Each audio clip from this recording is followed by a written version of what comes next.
A nossa mensagem de hoje pode ter um título um pouco intimidador, falando sobre quando o diabo vai à igreja. Eu não quero que você se assuste com isso. O título desse sermão não vai mudar o que acontece nessa igreja ou em outra igreja, pelo título ou pelo estudo desse assunto. Algumas pessoas ficam um pouco assustadas se você falar sobre o diabo, mas eu tenho que fazer isso porque Jesus fez. E está na Bíblia. E é um assunto muito importante para nós entendermos nos últimos dias. Sabe, eu me lembro de ter lido na história sobre Oliver Cromwell, quando ele se tornou o Lorde Protetor da Inglaterra, e isso aconteceu após a execução do rei Charles.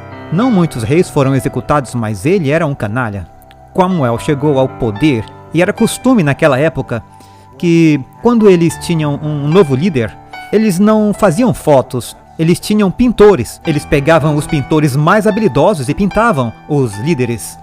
E Cromwell deu algumas instruções muito interessantes para o pintor.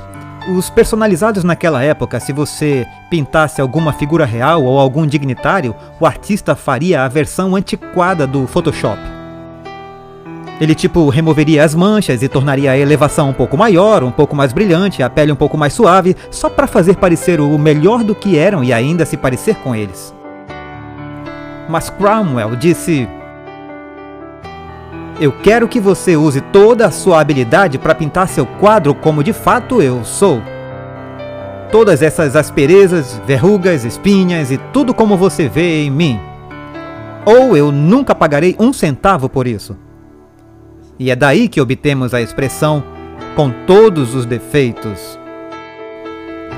E o retrato de Cromwell acabou tendo algumas manchas porque ele disse: "Eu não quero que você alise. Se é para ser eu quero que seja eu."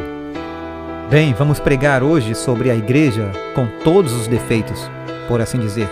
O que a Bíblia tem a dizer sobre algumas das estratégias que o diabo está usando nos últimos dias para enganar. Uma razão para falarmos sobre isso você lê em 2 Coríntios 2, verso 11. "Para que Satanás não tire vantagem de nós, porque não ignoramos seus artifícios." Agora, é muito melhor falarmos sobre a estratégia do diabo antes de um ataque do que no meio de um ataque. Eu vou ser honesto com vocês, eu estou com um pouco de medo do sucesso, porque o espírito altivo vem antes de uma queda. E o Senhor tem abençoado grandemente esta igreja. Ela está crescendo. Estamos indo maravilhosamente bem em comparação com muitas outras igrejas e batismos em crescimento, dízimos, pessoas adoráveis, experiência ótima. É aí que você tem que se preparar para o impacto. Porque se eu fosse o diabo, eu seria um bom diabo. É estranho dizer isso. Mas o que quer que faça, faça com todas as forças. E se eu fosse o diabo e visse que havia uma igreja que estava prosperando em seu ministério local e em seu ministério internacional, eu não ficaria sentado na torcida. Eu faria tudo o que eu pudesse para impedir isso. Amém? Então vamos apenas supor que esta mensagem é preventiva. Dizem que o elemento mais importante em uma batalha é qual? O elemento surpresa. Então, uma das coisas mais importantes que podemos fazer para desviar ou diminuir os ataques do diabo é estar ciente sobre o que vigiar, para não sermos pegos desprevenidos. Amém? Volte comigo em suas Bíblias, por favor, no livro de Apocalipse 12.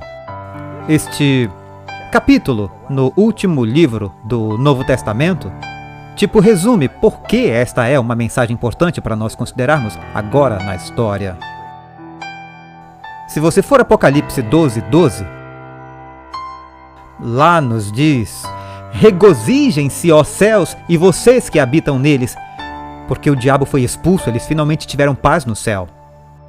Ai dos habitantes da terra e do mar, pois o diabo desceu até vocês com grande ira, muito zangado, furioso, porque ele sabe que seu tempo é curto." Agora, uma coisa nós podemos aprender com o diabo: ele sabe que o seu tempo é curto. Eu espero que nós saibamos que o nosso tempo é curto. Vamos adiante. Vá para o verso 13. Agora, quando o dragão viu que tinha sido lançado na terra, ele perseguiu a mulher.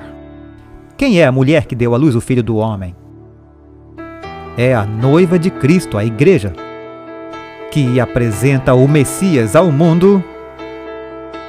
A Bíblia nos traz 7 exemplos na Bíblia de mulheres que eram estéreis, mas por um milagre elas tiveram um bebê. Estes eram bebês milagrosos e eram todos tipos de Cristo. E então essa mulher é o exemplo consumado da igreja que apresenta o Messias, que revela o Messias. Ela tem 12 estrelas sobre a cabeça e representa as 12 tribos no Antigo Testamento, os apóstolos no Novo Testamento, é a noiva de Cristo. Como o diabo se sente em relação a ela? O diabo viu que tinha sido expulso, mas ele perseguiu a mulher. Ele não consegue perseguir o Filho do Homem porque ele foi arrebatado para o trono de Deus. Uma vez que o diabo não pode alcançar Jesus, ele vai atrás do objeto da suprema consideração de Cristo. Que instituição, que grupo de pessoas na terra Jesus tem um amor especial? Isso é mais do que uma igreja. São os seus redimidos. É a sua noiva. E o diabo a odeia. O diabo viu que havia sido expulso para a terra, ele perseguiu a mulher. Mas a mulher recebeu 2 asas de águia para que ela pudesse voar para o deserto, para um lugar onde ela é alimentada por um tempo e tempos e metade de um tempo. Depois que Deus salvou Israel do Egito, eles foram para o deserto e Deus os alimentou lá. Então é uma referência ao tempo de Elias. Quando houve fome, 3 anos e meio, Elias fugiu para o deserto. Ele foi milagrosamente alimentado lá por Deus. Deus alimentará a sua igreja, amém?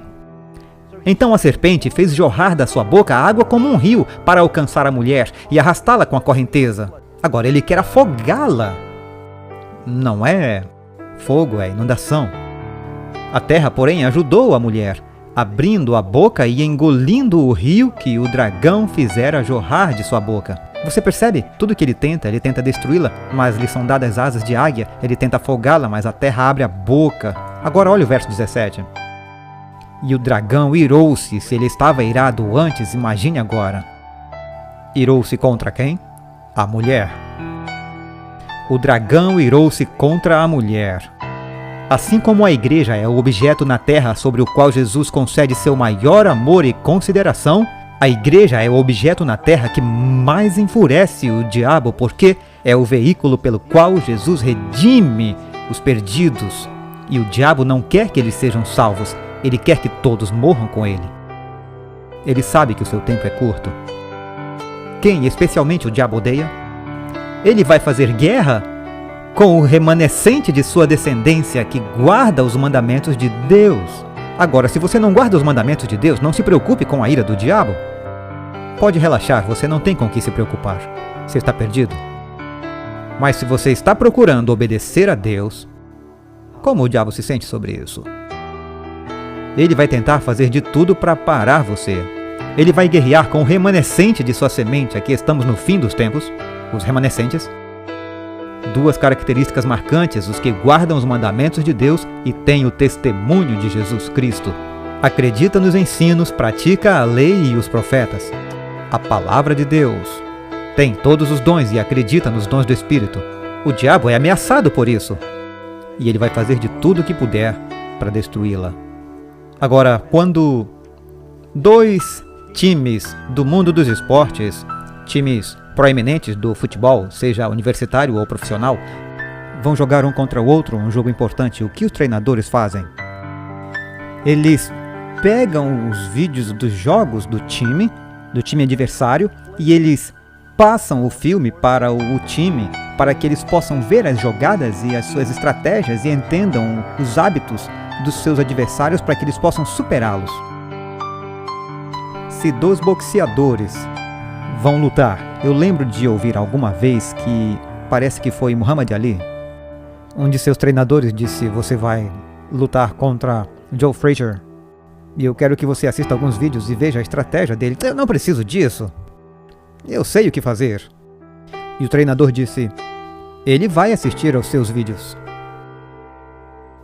Nós precisamos assistir aos vídeos de Satanás, ver o que ele está preparando, para entender o inimigo, pois eu vou dizer, ele assiste o seu. O diabo nos conhece e conhece as nossas fraquezas? Sim, então vamos tentar descobrir o que ele está fazendo e qual é a estratégia dele para não sermos pegos desprevenidos. Isso faz sentido? Este é o objetivo dessa mensagem. Na verdade, é uma série de pelo menos 2 mensagens. Agora, vamos ver 7 coisas, se o tempo permitir. Se acabar o tempo, eu paro. Vamos ver 7 coisas, 7 estratagemas que o diabo usa para vencer o povo de Deus. E eu, dividi para facilitar a lembrança entre desejo, desgraça, difamação, discórdia, distrações, diálogo e disfarce. Muito orgulhoso de mim mesmo por ter conseguido fazer tudo começar com a mesma letra. Número 1. O desejo do diabo. Abram suas Bíblias, por favor, no livro de Jó, capítulo 1, verso 6. Quando o diabo vai à igreja. Isso já aconteceu há muito tempo. Houve um dia em que os filhos de Deus vieram se apresentar diante do Senhor. Oh, eu gostaria de estar lá, não? Neste encontro celestial, onde os filhos de Deus, provavelmente representantes e líderes de mundos não caídos, eles vêm se apresentar perante o Senhor nesta reunião celestial, e eu não sei se foi no próprio céu, porque Satanás foi expulso do céu. Mas aqui diz que Satanás também veio entre eles. Parecia uma imagem tão bonita até que o diabo apareceu nessa reunião na presença de Deus.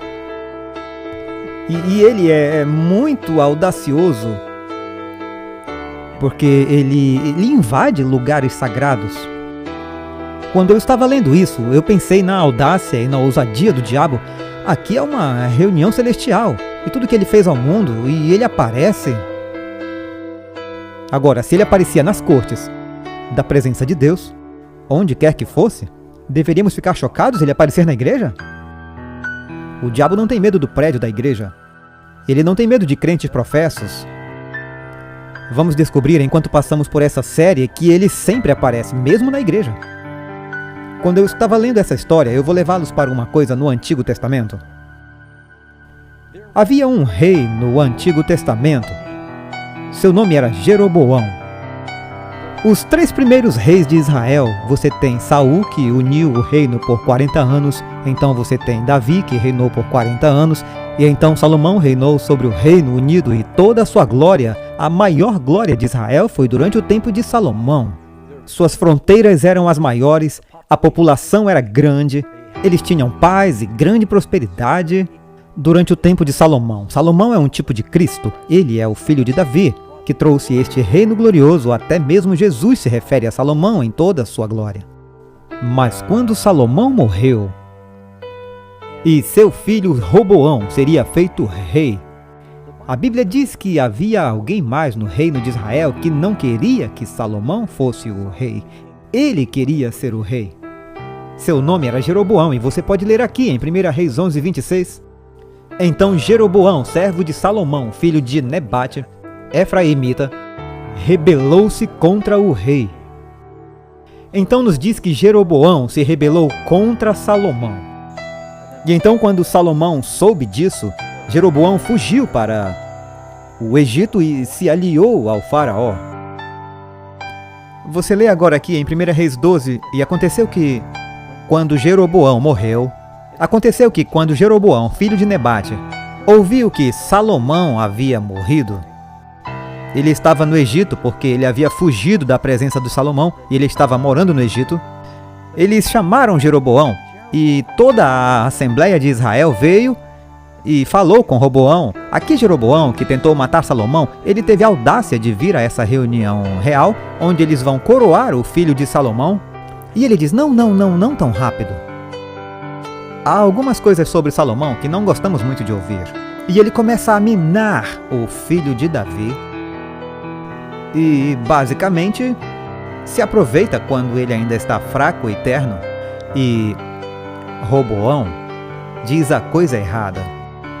E Jeroboão leva 10 das 12 tribos. E ele divide o reino. Agora, se ele tivesse sido fiel, Deus o teria abençoado. Mas ele voltou o reino à idolatria.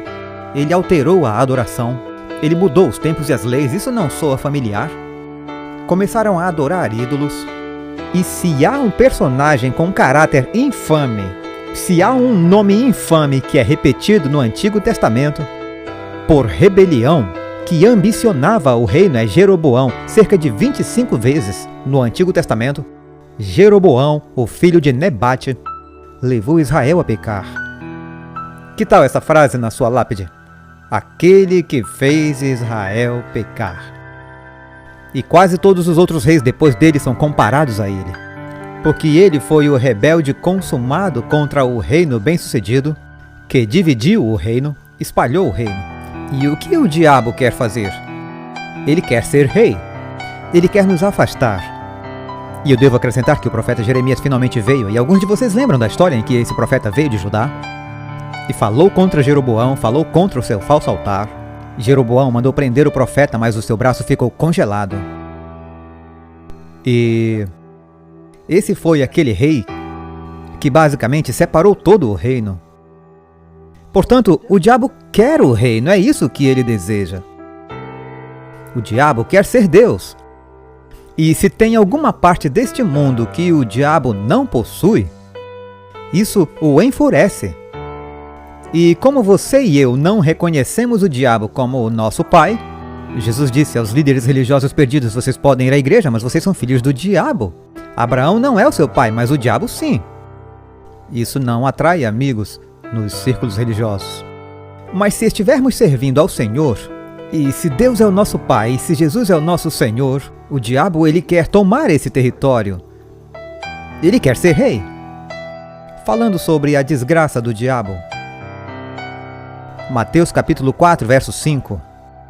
É chocante, o diabo vai levá-lo à igreja. Certo? Quando Jesus foi tentado no deserto, diz: então o diabo o levou para a cidade santa. O quê? O diabo levou a um santo lugar? Ele o levou ao pináculo do templo. O que é o templo? A igreja. Aqui o diabo leva Jesus para a igreja, é uma reviravolta. Por que isso? Porque ele quer humilhar o Senhor na frente da igreja, para que ele possa ganhar posse e obter vantagem disso. Ele disse a Jesus: se tu és o Filho de Deus, se joga daqui de cima, pois está escrito: ele dará ordem aos seus anjos sobre você, e eles o sustentarão nas mãos deles, para que você não esbarre com o pé na pedra. Ele queria ver Jesus cair diante da igreja. E não há nada que o diabo curta mais do que desgraçar os crentes professos, fazendo-os cair visivelmente na frente da igreja, onde todos podem rir e zombar. Sabe onde o diabo foi mais bem sucedido? Foi quando Davi pecou com Batseba. Veja toda a vergonha e desgraça que isso trouxe ao povo de Deus. Quando Pedro, que seria o grande porta-voz, mesmo conhecendo ao Senhor, o negou com palavrões e xingamentos. O diabo quer que você caia, de preferência diante da igreja. Ele adora desgraçar o povo de Deus. Por que o diabo o levou ao templo? Ele não poderia levá-lo a um penhasco no deserto e dizer: se você é o Filho de Deus, por que você não pula do penhasco? Não, não, não. Aqui não. Eu quero que ele caia no pátio do templo. Talvez fosse um sábado, todo mundo veria. E então as pessoas do mundo vão olhar e dizer: haha, esse que se diz cristão.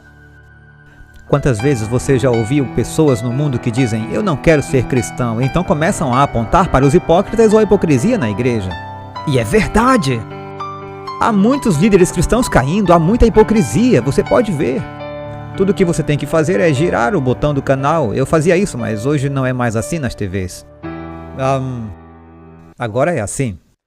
Basta apertar um botão do controle da TV e você verá muitos exemplos dessas cobras que estão por aí roubando o dinheiro das pessoas, prometendo-lhes prosperidade e bênçãos e todas essas coisas. Basta enviar seu dinheiro e então você descobre que a vida pessoal deles é totalmente fora da vontade do Senhor, a maneira como vivem. Portanto, ele quer desgraçar a igreja. Outra tática do diabo é a difamação, calúnia. Ele é chamado de o acusador dos irmãos. Volte ao livro de Jó, capítulo 1, verso 9. Satanás diz ao Senhor: esse Jó serve a Deus por nada? Ele só te serve porque você o cerca. Ele é abençoado à direita, à esquerda e em todos os sentidos. É claro que todos vão te servir se você fizer isso. Ele não te ama. Tire dele as bênçãos e ele vai te amaldiçoar na tua face. Ali, Jó, o diabo está no céu, caluniando Jó. Está difamando Jó na frente do Senhor, e essa é uma das ações favoritas do diabo. Ele é chamado de acusador dos irmãos. Veja Zacarias 3, versos 1 e 2. Eu sei que estou pulando um pouco. Diz: então ele me mostrou Josué, o sumo sacerdote, em pé diante do anjo do Senhor, e Satanás está em pé à sua direita para acusá-lo, para se opor a ele, para difamá-lo, caluniá-lo. Por quê? Você lê aqui, diz que Josué, o sumo sacerdote, estava usando roupas sujas. E o diabo aponta e diz: as roupas deles estão sujas, você não pode salvar. Esse é teu povo? O sumo sacerdote representa o povo, ele carrega os seus pecados. Então, quando fala sobre o sumo sacerdote ter roupas sujas, está basicamente dizendo: as igrejas estão cheias de hipócritas, cheias de pecado. Você não pode salvá-los. Como o Senhor responde às acusações e calúnias do diabo? O Senhor te repreenda, Satanás. O Senhor que escolheu Jerusalém te repreenda. Não é este um tição tirado do fogo? Eu os salvei. Então diz que ele disse ao anjo: tire suas vestes imundas e dê a eles roupas limpas. O que aconteceu com o sumo sacerdote nesta visão é o que o Senhor quer fazer por nós. Não desanime em ser um cristão porque você vê a hipocrisia na igreja, ou se você vê isso em sua própria vida. Porque o diabo vai ficar por aí e apontar o dedo e olhar para suas falhas e tentar encorajá-lo a pensar que não há esperança para mim. Lembre-se que ele fez isso com o povo de Deus. Na verdade, se você olhar em Apocalipse, capítulo 12, verso 10, ouvi uma grande voz no céu, estamos no capítulo 12 novamente, ouvi uma grande voz do céu dizendo: agora a salvação e a força no reino do nosso Deus e o poder do seu Cristo chegou. Pois o acusador de nossos irmãos, aquele que os acusou diante do nosso Deus dia e noite, foi lançado para baixo. Veja, o diabo quer se opor à obra de Deus em sua vida, para que ele possa também se opor à obra de Deus através de sua vida. Ele está tentando impedir o que Deus quer fazer em você, que é limpar você, e transformá-lo para que Deus não consiga fazer nada através de você. Então é por isso que o diabo vem para a igreja e ataca a igreja. Então você tem a discórdia do diabo. Ele quer causar divisão nas fileiras. Agora, isso não é surpresa para ninguém. Provérbios 6,16, eu gosto desse verso. Salomão disse: essas 6 coisas que o Senhor odeia, sim, a 7ª sua alma abomina. É interessante que ele começa com 6 e termina com 7, tipo uma semana. Um olhar mentiroso, uma língua mentirosa, mãos que derramam sangue inocente, um coração que inventa planos perversos, pés que são rápidos para correr para o mal e falsa testemunha que fala mentira. E aqui está o que ele diz para o 7º: aquele que semeia discórdia entre os irmãos. Uma das maneiras mais bem-sucedidas de o diabo causar problemas na igreja é espalhando discórdia. Quantos se lembram de ler na Bíblia a história onde Maria Madalena ou Maria de Betânia, eu acho que são a mesma Maria, está ungindo os pés de Jesus na casa de Simão naquele jantar, e o cheiro do perfume enche a casa, e então Judas repreende a generosidade de Maria enquanto ele era um ladrão. Então Judas diz: uau, que desperdício!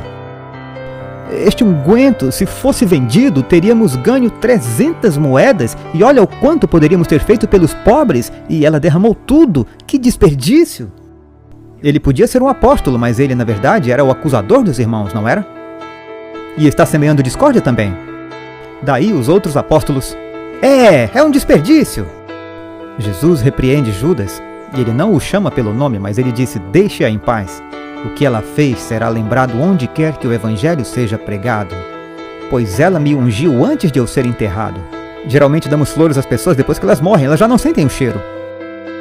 Mas ela fez isso por mim enquanto estou vivo. Mas lá estava ele tentando semear discórdia. E eu tenho certeza de que há uma centena de outros exemplos que nem sabemos onde o diabo, através dos apóstolos, estava semeando discórdia. Aqui tem mais um exemplo. Mateus 20, dos versos 20 ao 24. Então a mãe dos filhos de Zebedeu, quais os nomes deles? Tiago e João, foram até ele, Jesus, ajoelhando-se, e pergunta-lhe algo. Ela era uma mãe muito ambiciosa, ela sabe que ele está estabelecendo um reino, e ele diz: o que você quer? E ele já sabe, mas ele diz: o que você deseja? E ela disse: conceda que esses meus 2 filhos se sentem à direita e um outro à esquerda do teu reino. Ela está buscando uma promoção para seus meninos. Boa mãe judia, não? Ela estava tentando ajudá-los a progredir. Ela queria se antecipar aos outros discípulos. Ela pensou que Jesus teria dificuldade em dizer não aos apelos de uma mãe. Mas Jesus respondeu e disse: vocês não sabem o que estão pedindo. Vocês podem beber o cálice que eu estou prestes a beber? E ser batizado com o batismo que eu sou batizado? Ele está falando sobre o cálice do sofrimento no jardim. Ele disse: Pai, afasta de mim esse cálice. E esse batismo de sofrimento, ele diz: vocês querem sentar-se à minha direita e à minha esquerda? Sabem o que isso envolve? E os discípulos: oh, claro, sim, nós podemos fazer isso. Não tinham ideia do que estavam dizendo. Jesus disse: vocês não sabem o que estão pedindo. Eles disseram: sim, nós sabemos. E ele disse: vocês realmente beberão meu cálice e serão batizados com meu batismo. Tiago, é claro, foi martirizado por sua fé e João foi preso. Mas o sentar-se à minha direita e à minha esquerda não me pertence concedê-lo, mas isso é para aqueles para quem está preparado por meu Pai. E aqui nessa parte eu li tudo porque eu quero que vocês percebam isso. E quando os 10 ouviram, ou seja, os outros 10 apóstolos, alguém foi e contou para eles. Disse: vocês ouviram? Eu ouvi que Tiago e João e a mãe deles tiveram um encontro particular com Jesus sobre conseguir as posições à direita e à esquerda de Jesus. Eles passaram vocês para trás. E quando os outros 10 ouviram isso, eles ficaram muito descontentes com os 2 irmãos. Agora, estes são os discípulos da Igreja de Deus, os que deveriam amar seus inimigos. E o que eles sentem um pelo outro? Eles pensam: trapaceiros. Nós damos as costas e vocês tentam pular na nossa frente e obter a posição à direita e à esquerda? Isso está errado. E por que eles enlouqueceram? Eles queriam a posição.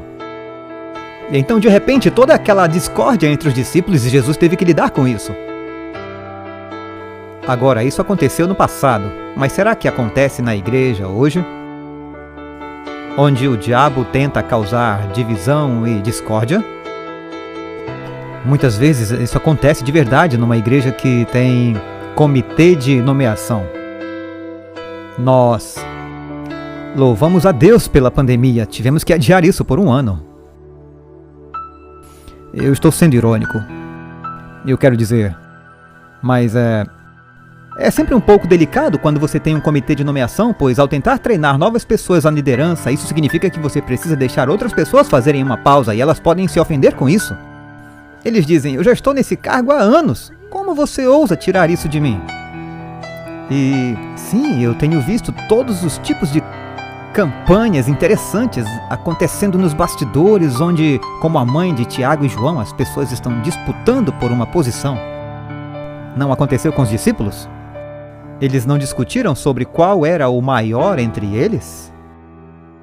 Então, qual é um dos artifícios que o diabo usa? O orgulho. O orgulho é um cabo que cabe em todas as ferramentas do diabo. Então ele introduz a discórdia. E às vezes isso acontece através das fofocas. Will Rogers disse: devemos viver podendo vender o papagaio da família para a fofoqueira da cidade. Que vivamos sem medo de vender o papagaio da família. Quer dizer, tudo que acontece na família será repassado à fofoqueira da cidade. Eu me lembro de ter ouvido uma história sobre uma cidade mediana. Eu acrescentei um pouco. Havia uma senhora na cidade e ela era famosa por ser a fofoqueira da cidade. E um dia ela estava visitando um amigo no jornal para obter as últimas notícias e ela não percebeu que ela se sentou, encostou na máquina que tinha a tipografia. Isso é nos velhos tempos. Ela usava um vestido branco e ela se inclina contra a máquina que tinha recém-pintada a tipografia do jornal do dia. E daí ela saiu. Enquanto ela estava andando pela rua na cidade, as pessoas olhavam para ela, apontavam e riam, e ela não tinha certeza do que estava acontecendo. Finalmente ela chegou ao marido e disse: "Tem alguma coisa nas minhas costas que não deveria estar aí?" Ele andou ao redor e olhou para as costas dela, e lá atrás dela dizia "Notícias do dia". Ele disse: "Não, nada que não deva estar aí." Eu li em algum lugar que há um bom teste para conversação. Alguém disse que isso tem realmente ajudado se você vai falar com alguém. Chama-se PENSE em inglês, que é THINK. É um acrônimo. THINK. T de true, que é verdade. H de helpful, que é útil. I de inspiring, que é inspirador. N de necessário. E o K de kind, que é gentil. Quer ouvir de novo? Se você vai dizer algo, você deve sempre medir qualquer conversa pelo think. É verdade? É útil? É inspirador? É necessário? É gentil? Deus nos diz que se temos essas coisas, não precisamos ter medo. Então você tem as distrações do diabo. Uma das coisas que o diabo faz quando vem à igreja é tentar causar distrações. Vocês não dizem amém? Daqui eu vejo melhor que vocês. Às vezes eu até ouço melhor que vocês. Eu consigo ver as suas cabeças. E se alguém se levantar, sabe-se lá por que motivo, e todo mundo fica assim, eu sei que eu acabei de perdê-los. Não estão me ouvindo? E invariavelmente, alguém chega atrasado, e enquanto eles procuram um lugar, eu sei como é, as classes entram e saem, as pessoas se esquecem talvez, ou o que quer que seja. Estão procurando um lugar para sentar e sempre querem sentar na primeira fila. E elas vão descendo assim. E eu observo todo mundo e eles vão e ninguém está ouvindo nada do que eu estou dizendo. Por causa das distrações. Para provar isso, um dia eu estava pregando numa igreja, não nesta. Eu disse ao diácono principal, ele tinha cerca de 1,85 m. E eu disse, neste ponto do sermão, eu quero que você levante, você caminhe até a frente, você ande para frente, para trás, olhe ao redor da plateia, como se estivesse procurando alguém, e continue fazendo isso até que eu pare você. E então eu continuo pregando meu sermão. Eu nem me lembro qual era o tema do sermão. Mas na hora ele se levantou e começou a andar, ir para frente, e ele olha e volta, e olha, faz tudo. Ele foi muito bom. Eu quero dizer, ele realmente deu um show. Ele fez tudo certinho. E enquanto ele fazia isso, eu disse, por favor, eu posso ter a atenção de vocês? E as pessoas voltaram a olhar para mim. Isso durou cerca de 30 segundos ou menos. Voltaram a olhar para o diácono e olharam novamente. E eu podia ter dito que matei minha mãe naquela noite e ninguém ouviria qualquer coisa do que eu disse. Porque eles só pensavam em saber. O que o diácono-chefe está fazendo ali? Ele não sabe que está interrompendo o culto? Não importa qual foi o motivo, o ponto é que eles estavam distraídos. Não estavam ouvindo. E o diabo gosta de causar distrações. Vocês já viram isso, amigos? Às vezes estamos nos preparando para fazer um apelo, convidar as pessoas para virem a Cristo e algum demônio vai e belisca o bebê. E o filho bem no meio.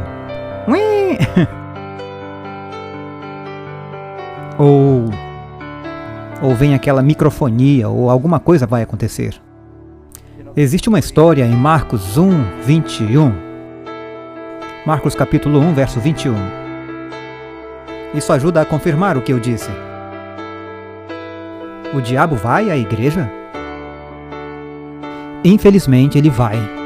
Graças a Deus que o Senhor também vem. Então, isso é Marcos 1, 21. Então eles entraram em Cafarnaum e imediatamente no sábado ele entrou na sinagoga. No sábado ele foi à igreja. É o que quer dizer. E eles ficaram surpresos com seu ensino. No sábado, na igreja, ele está ensinando a palavra. E ele os ensinava como alguém que tem autoridade e não como os escribas. As pessoas eram movidas e inspiradas pela palavra. Bem, o diabo não podia fazer isso. Agora diz, havia um homem na sinagoga com um espírito imundo. E ele gritava, e você se pergunta, quantas vezes ele esteve na igreja e ninguém percebeu que ele tinha um espírito imundo? Mas quando Jesus seguiu na sua direção, o diabo não aguentou mais, diz que ele gritou, dizendo, deixe-nos em paz. dizendo, deixe-nos, o que nos significa? Mas de um, deixe-nos em paz, o que temos contigo, Jesus de Nazaré? Você veio para nos destruir, eu sei quem você é o Santo de Deus. Bem ali, na hora do culto. Como ele podia continuar pregando com aquilo acontecendo? Não seria uma distração? Por favor, ninguém faça nada agora. Eu não tenho certeza se eu tenho o dom do exorcismo, então vamos deixar isso quieto. Bem ali no meio, o diabo... Por que o diabo foi à igreja naquele dia? Essa não foi a primeira vez. Mas Jesus repreendeu-o dizendo, cala-te e sai dele. E quando o espírito imundo convulsionou, ele não saiu simplesmente. Foi uma grande convulsão e ele gritava até que o deixou. E todos ficaram maravilhados, de modo que eles questionavam entre si, dizendo, o que é isso? Que nova doutrina é essa? Pois com autoridade ele comanda até os espíritos imundos e eles o obedecem. Então o que fazer quando houver distrações? O mais rápido possível. Quando o diabo te distrair, traga sua atenção de volta. Tanto na igreja como nas devoções particulares, as pessoas dizem, Pastor Doug, eu estou orando e a minha mente divaga, o que eu faço? Assim que perceber, volte e o que eu faço é orar. Espírito Santo, ajude-me a manter o foco. E quando a minha mente divagar, me ajude a perceber e traga-a de volta. É incrível quantas vezes sua mente pode vagar justo quando você está tentando orar. O diabo está sempre tentando nos distrair, e quanto mais estou me distraindo quando eu oro, eu estou pensando em mim mesmo, o diabo realmente não quer que eu ore hoje por algum motivo. É quando você realmente precisa orar. Então, não deixe que o distraiam. Você deve ter notado aqui, e eu não quero ser grosso, mas quando eu vejo que há uma grande distração no culto, eu paro. Porque eu penso, é perda de tempo até que a coisa se resolva. Se o microfone não está funcionando, se houver algo errado, temos o feedback, vamos consertar. Se os pais estão tentando acalmar seus filhos, basta dar uma pausa, dar a eles uma chance de cuidar disso. Mas se as pessoas estiverem distraídas, é preciso resolver isso. Jesus lidou com isso? Sim, precisamos focar. Precisamos ouvir sua voz quando vamos à igreja. Eu tenho mais uma para compartilhar. Depois eu vou encerrar com essa. Eu não vou dar todas as respostas hoje, mas como lidamos com o diabo e suas artimanhas para tentar nos derrubar? Eu quero direcioná-lo para o Salmo 91. Vá até Salmo 91. Aquele que habita no... Este é o versículo 1 de Salmo 91. A propósito, este é um bom salmo para memorizar. Aquele que habita no esconderijo do Altíssimo descansará à sombra do Todo-Poderoso. Eu direi do Senhor, Ele é o meu refúgio e minha fortaleza. O que Ele é?